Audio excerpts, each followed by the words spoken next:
ఎక్కువెక్కించగంతరు 10 పావు గంట సేపు దేవుని మాటలు చెప్తారు, శ్రద్ధగా వినాలని ప్రభుపేట మనం చేస్తూ ఉన్నాం.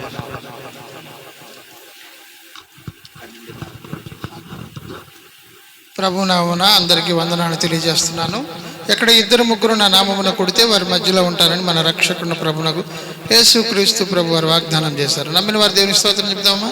యేసయ్య మన మధ్యకు వచ్చి మన మధ్యలో అదృశ్య రూపుడుగా సంచరిస్తూ మనందరినీ, మన బలహీనతలను, మన అనారోగ్యాలను, మన సమస్యలన్నిటి నుంచి విడిపించడానికి యేసయ్య తన గాయపైన హస్తమును మన అందరి మీద ఉంచి మనల్ని దీవించి ఆశీర్వదిస్తున్నాడు. నమ్మిన వారి దేవుని స్తోత్రం చెప్దామా.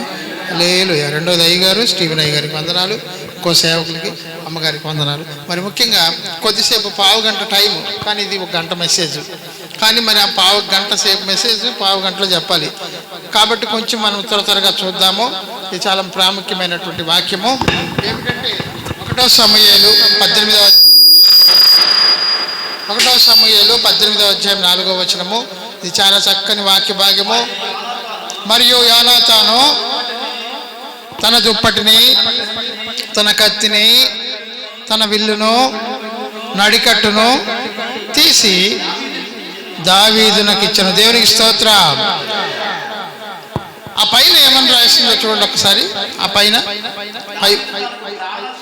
దావీదు తనకు ప్రాణ స్నేహితునిగా భావించుకొని అతనిని ప్రేమించుచు యోనాతానును అతనితో నిబంధన చేసుకునేను. దేవునికి స్తోత్రం.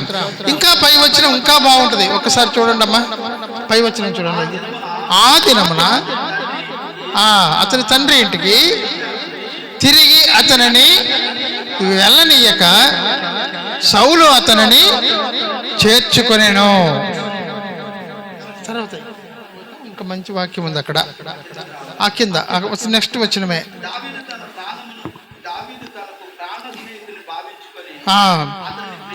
ప్రేమించను. అక్కడ పైన కూడా ఒక మంచి చక్కని వాక్య భాగం రాయబడి ఉంటుంది. మనం జాగ్రత్తగా గమనిస్తే ఏముంటుందో తెలుసా అండి. అతని హృదయము ఇతని హృదయముతో కలిసిపోయినని ఉంది. ఉందా చూడండి ఒకసారి చూడండి. ఇక్కడ అద్భుతకరమైన వాక్యం మనకు కనిపిస్తుంది. ఏమిటంటే యేసుక్రీస్తు ప్రభువుకి ఇక్కడ దావీదు సౌలుతో మాట్లాడుట చాలించిన. చదవండి. యోనాతాను హృదయము దావీదు హృదయముతో కలిసిపోయెను. ఎంత మంచి వాక్య భాగం ఇది. అప్పుడు తన ప్రాణ స్నేహితుడిగా భావించుకున్నాడట. అంతకుముందు వాళ్ళిద్దరు ఎవరో తెలియదు. ముఖ పరిచయం ఉండొచ్చేమో కానీ వారికి వీరికి అసలుకి దావీదికి యోనాతానికి సంబంధమే లేదు. ఈయన గొర్రెలు కాచుకునేవాడు, ఆయనేమో రాజు యొక్క కుమారుడు. సౌలు అంటే రాజు, ఇజ్రాయేల్ దేశాన్ని అంతటికి రాజు, పరిపాలిస్తున్నటువంటి రాజు కుమారుడు ఒక గొర్రెలు కాచుకునేటువంటి ఒక చిన్న బాలుడిని, యవనస్తుడిని హృదయము కలిసిపోయి ప్రాణ స్నేహితుడిగా భావించి నిబంధన చేసి దుప్పటిని, కత్తిని, విల్లును, నడికట్టును ఎందుకు ఇచ్చాడంటారు? ఎందుకు అలా జరిగిందంటే ఇజ్రాయేలీలు ఫిలిష్తీయులు యుద్ధం చేస్తున్నప్పుడు దావీదు ఒక్కడే వెళ్ళి గొలియాతును జయించాడు. దేవునికి స్తోత్రం. ఎవరు ఇజ్రాయేలీలు ముందుకు రాలేకపోయారు సౌలుతో పాటు. దావీదు అన్నలు కూడా సైన్యంలో ఉన్నా కూడా వాళ్ళు ఏమాత్రం ముందడుగు వేయలేకపోయారు. ఆజానుబాహుడు, గొప్ప యుద్ధ సూర్యుడైనటువంటి గొలియాతును ఒక ఒడిసెల రాయితో కొట్టి చంపేశాడు. ఆయన తలను తీసుకొని ఇజ్రాయేల్ దేశానికి వస్తున్నప్పుడు స్త్రీలు ఏమన్నారు తెలుసా? ముందు సౌలు చాలా చక్కగా తన ఇంటికి, తన తండ్రి ఇంటికి పంపించకుండా సౌలు చేర్చుకున్నాడు, కానీ తర్వాత అసూయ పడ్డాడు.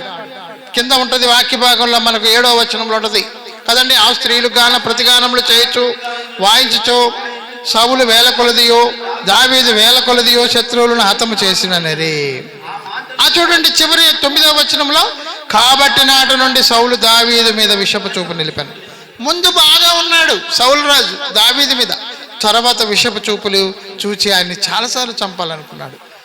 కానీ ఇక్కడ గమనించాల్సిన విషయం ఏంటంటే ఒక గొప్ప యుద్ధ సూర్యుని ఒకే ఒక దెబ్బతో చంపడం వలన ఆశ్చర్యపోయాడు యోనాతాను. అప్పటి నుండి అతనిని ప్రేమించడం, స్నేహితుడిగా, ప్రాణ స్నేహితుడిగా భావించాడు. తర్వాత ఏం చేశాడంటే ఆయనతో నిబంధన చేశాడు.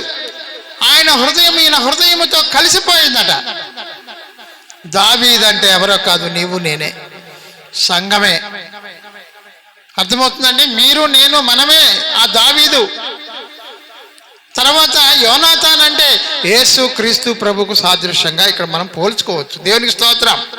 ఇది ఒక మంచి వర్తమానం, వినిండొచ్చు కొంతమంది. కానీ ఇక్కడ దీంట్లో చాలా ప్రాముఖ్యమైన విషయాలు 4 ఉన్నాయి. ఏమిటంటే నిబంధన చేసుకున్నాడు. ఆ నిబంధనతో ఆయన ఏం చేశాడంటే యోనాతాను దావీదుకి దుప్పటినిచ్చాడు. ఈ దుప్పటి అభిషేకానికి సూచనగా కనిపిస్తుంది. మొదటిది దేవుని యొక్క అభిషేకము. ఎలీషా ప్రవక్త చూడండి ఒకసారి, ఏలియా యొక్క దుప్పటి తన మీద పడినప్పుడు ఆ యొక్క దుప్పటిని తీసుకొని యొర్దాను నదిని కొట్టాడట. కొడితే అది 2 పాయలు అయిపోయింది కదండి. 6వ నెల వచ్చింది కదా. ఆ యొర్దాను నది అంటే మరణకు గాఢాంధకారపు లోయ లాంటిది అనమాట. అంటే అది మరణపు సంబంధించినటువంటి, యొర్దాన్ అంటేనే మరణ ఛాయ కలిగినది. సమస్యలు, కష్టాలు, బాధలు, అప్పులు, ఇబ్బందులు, ఇవన్నీ యొర్దాను నదితో పోల్చుకోవచ్చు. దీనిని అభిషేకం అనే దేవుని ఆత్మ అనే దేవుని పరిశుద్ధాత్మ శక్తి అనే ఆ యొక్క దుప్పటిని కొట్టగానే అవన్నీ ఆగిపోతాయట. దేవునికి స్తోత్రం. ఎక్కడొక్కడ ఆగిపోతాయి, మన మీద పొర్లిపారవు. మన మీదికి పారుతున్న వాటిని ఆ విధముగా దేవుని మందిరంలోకి వచ్చి ఆరాధిస్తున్నప్పుడు మనము తప్పకుండా ఆ యొక్క అభిషేకాన్ని పొందుకునే వారంగా ఉండాలంటున్నాడు ఇక్కడ. రెండోది, టైం లేదు ఇంకా, ఆయన ముందుకు వెళ్ళిపోదామంటే ఇంకా 3 మాటలు ఉన్నాయి కాబట్టి 12:30కి క్లోజ్ చేయాలి కాబట్టి మనం నెక్స్ట్ మాట ఏంటండి? కత్తి ఇచ్చాడు. ఏమి ఇచ్చాడండి? కత్తి ఇచ్చాడు. ఈ కత్తి గురించి మనకి ఎక్కడ రాయబడింది బైబిల్లో? కత్తి అంటే వాక్యము. కత్తి అంటే ఏంటండి? వాక్యము. ఈ వాక్యము ఏమిటి అసలు? ఆది యందు వాక్యం ఉండను, వాక్యము దేవుని యొద్ద ఉండను, వాక్యమే దేవుడై ఉండెను అని రాయబడింది. హెబ్రీయులకు రాసిన పత్రిక 4వ అధ్యాయం 12వ వచనంలో త్వరగా చూస్తే ఎవరైనా, హెబ్రీ 4:12లో మనం చూస్తున్నాం. ఇక్కడ మనము వాక్యం గురించి చాలా శ్రేష్టమైన మాట రాయబడింది. తీశారు ఎవరైనా? ఎందుకనగా దేవుని వాక్యము సజీవమై బలము గలదై 2 అంచుల ఎటువంటి ఖడ్గము కంటేను వాడిగా ఉండి ప్రాణాత్మలను, కీళ్లను, మూలికలను విభజించినంత మట్టుకు దూరుచు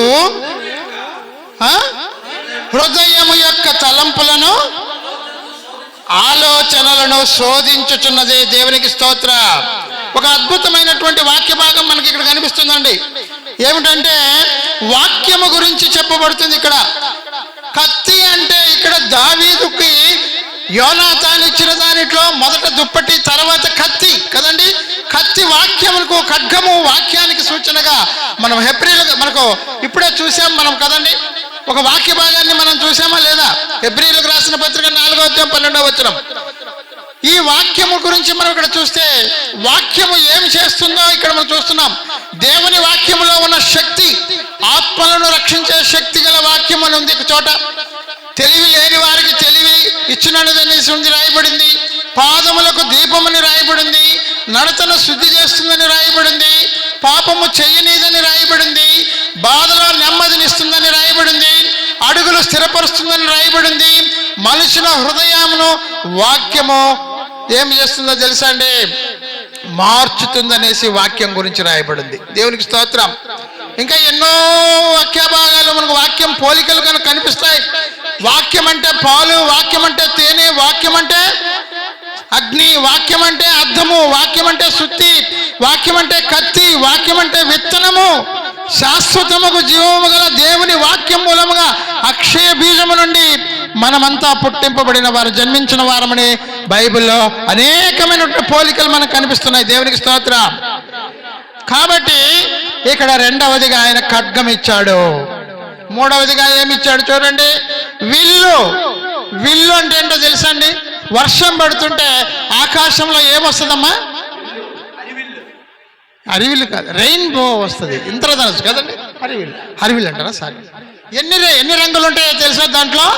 7 రంగులుండే ఒక పెద్ద ఇంద్రధనస్సు వస్తుందా లేదా?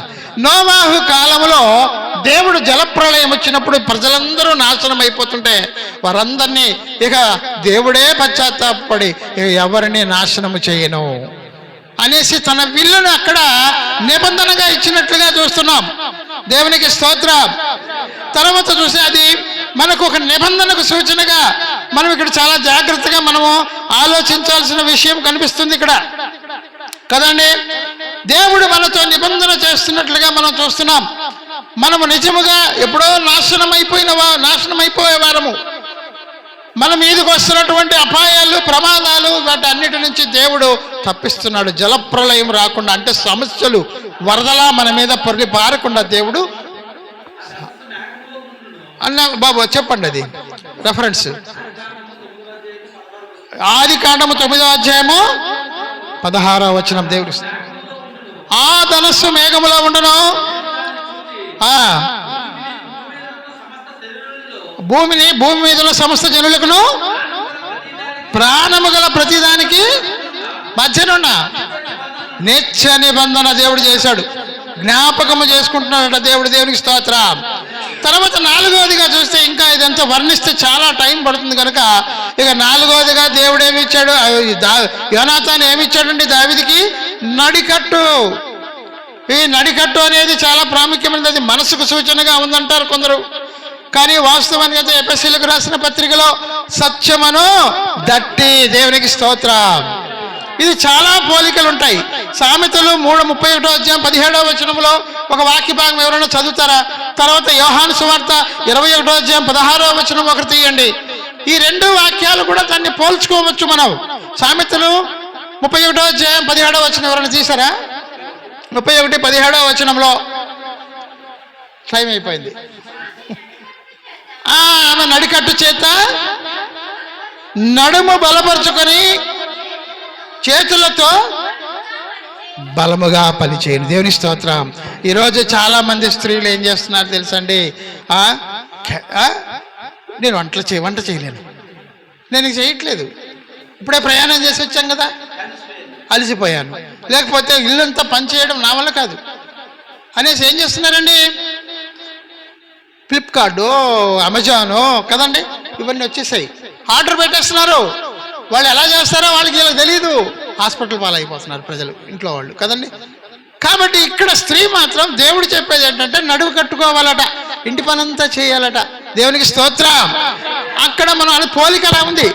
యోహాను సువార్త 21:16లో ఇంకా అది వర్ణించాలని టైం సరిపోదు కనుక 15 నిమిషాలు ఇంత పెద్ద వాక్యం చెప్పలేము, ఎవరూ చెప్పలేరు. కానీ మనం ఎండను బట్టి బాగా భయంకరంగా ఎండ ఉంది కాబట్టి మీరందరూ మరి విసిగిపోకుండా తగ్గించేస్తాం కదండి. ఆ చివరి అక్కడ ఏముంటుందంటే నీవు ముసలివాడైనప్పుడు అని ఉంటుంది చూడు బాబు. నీవు యవనుడమైనప్పుడు నీ అంతటా నీవే నడుము కట్టుకొని నీకు ఇష్టమైన చోటుకి వెళ్ళుచుంటివే. నీవు ముసలివాడమైనప్పుడు నీ చేతులను చాపి నీవు చాచుదువు, వేరొకడు నీ నడుము కట్టి నీకు ఇష్టము కాని చోటుకి నిన్ను మోసుకొని పోదురు అన్నారు. నీతో నిశ్చయంగా దేవుడు ప్రభువే స్వయంగా చెప్తున్నాడు శిష్యులతో, పేతురుతో కదండి. ఈరోజు మనం యవన కాలంలో ఉన్న ఎవరిని ఇష్టానుసారంగా జీవిస్తాం, కానీ కాస్త వృద్ధాప్యం వచ్చేసరికి మన ఇష్టం లేని స్థలానికి తీసుకెళ్తారనేసి ఇక్కడ నడుము కట్టి తీసుకెళ్తారనేసి రాయబడింది.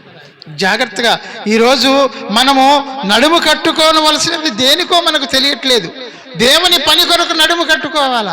లోక సంబంధముగా మనం ఏం చేస్తున్నామంటే అన్ని పనులకు నడుము కట్టుకుంటున్నాం, కానీ దేవుని పని అనంగా, మందిరం అనంగా, ఆరాధన అనంగా, ప్రార్థనలు అనంగా ఎవరూ రావట్లేదు.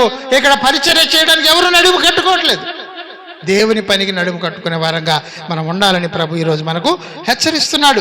ఈరోజు మనం చాలా జాగ్రత్తగా మనము ఈ యొక్క వాక్య భాగాన్ని మనం చాలా జాగ్రత్తగా మనం గమనిస్తే పరిశుద్ధ గ్రంథంలో 1వ సమూయేలు 18:4లో యోనాతాను ఏం చేశాడంటే దుప్పటిని, కత్తిని, విల్లును, నడికట్టును దావీదునికి ఇచ్చాడని రాయబడింది కదండి. ఈ యోనాతాను యేసు క్రీస్తు ప్రభుకు సాదృశ్యంగా మనకు చూస్తున్నాడు. మనము పోల్చుకోవచ్చు. దావీదు నీకు, నాకు, మనకు, సంఘానికి పోలికగా ఉంది. దేవునికి స్తోత్రం. ఈ విషయాన్ని అర్థం చేసుకోవాలా కదండి. కత్తి గురించి మనం చూస్తున్నాం హెబ్రీ 4:12లో కదండి. అది వాక్యం అని తెలియజేస్తుంది. ఆ తర్వాత దుప్పటి అంటే దేవుని యొక్క అభిషేకము, యోర్ధాను నది అంటే మన సమస్యలు, భయంకరమైన మరణకరమైనటువంటి సమస్యలు, వాటన్నిటినీ దేవుని యొక్క అభిషేకము, దేవుని యొక్క ఆత్మ అభిషేకము పొంది ఆ యొక్క యోర్ధాను నది అంటే సమస్యల మీద కొట్టగానే అవి ఆగిపోతాయని మనకు సూచనగా మనం చూస్తున్నాం. దేవునికి స్తోత్రం. చివరిగా విల్లు అంటే నోవాహు కాలంలో ఉన్నటువంటి ఆ యొక్క ఇంద్రధనస్సు, అది ఒక నిబంధనకు సూచన. నడికట్టు అంటే మనసుకు సూచన.